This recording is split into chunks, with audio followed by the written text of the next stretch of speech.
Cárdenas informa. Todas las noticias, todas las voces. Doctor Elizondo Mayer Serra, buenas noches. Te hicimos esperar, te ofrecemos disculpa. No nos vengas con el cuento de que la ley es la ley. Por favor. Pues mira, Pepe, buenas tardes.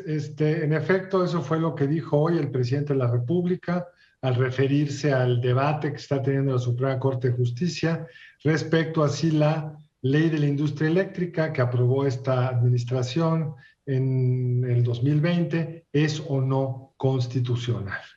Y por supuesto, cuesta mucho trabajo entender que un jefe de Estado que juró hacer guardar la ley y la Constitución diga algo así. Prefiero centrarme, Pepe, en lo sustantivo y recordar que sí, hubo una reforma constitucional en el 2013 que cambió de forma profunda los mercados energéticos, tanto el eléctrico como de hidrocarburos. Fue una reforma que contó con el apoyo de todos los partidos, salvo Morena, que incluso todavía no estaba con registro. El resto de los partidos, bueno, al final el PRD se salió de una parte, pero en fin, fue parte de este amplio pacto por México que recordarás, transformó varias leyes en el país. Te puede gustar o no, hay muchas cosas de la Constitución que me gustan, otras que no me gustan, pero es la Constitución de los Estados Unidos mexicanos. Y lo que tiene que discutir la Suprema Corte, que arrancó a discutir el día de ayer, es si esta reforma a la ley de la industria eléctrica viola o no los principios esenciales de esa reforma constitucional.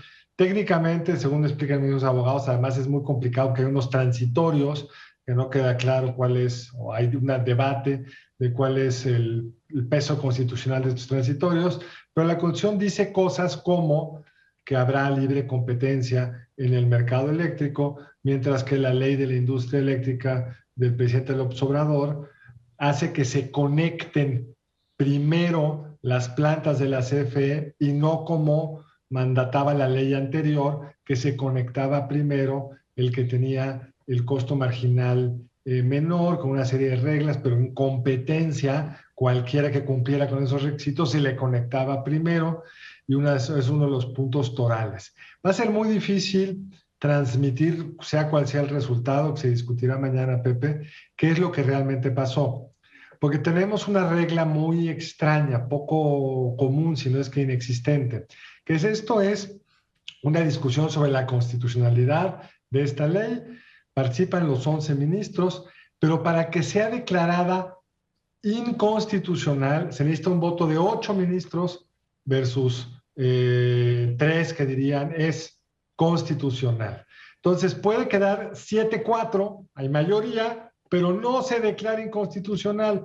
Pero como queda 7-4, tampoco hay una mayoría para que sea constitucional y puede seguir el litigio en todos los tribunales, Pepe. Pero además son varios puntos, no se va a declarar constitucional o inconstitucional la ley, sino artículos específicos, y esa es la parte del debate que se verá mañana. Ya tenemos una idea de en lo general cómo piensan los ministros, pero nos falta ver en lo específico y en los temas, Pepe, que entiendo son los más importantes para la sostenibilidad del sector, para la competitividad de México y para los inversionistas que al amparo de la Constitución del 2013 invirtieron dinero en el sector eléctrico y en el sector petrolero.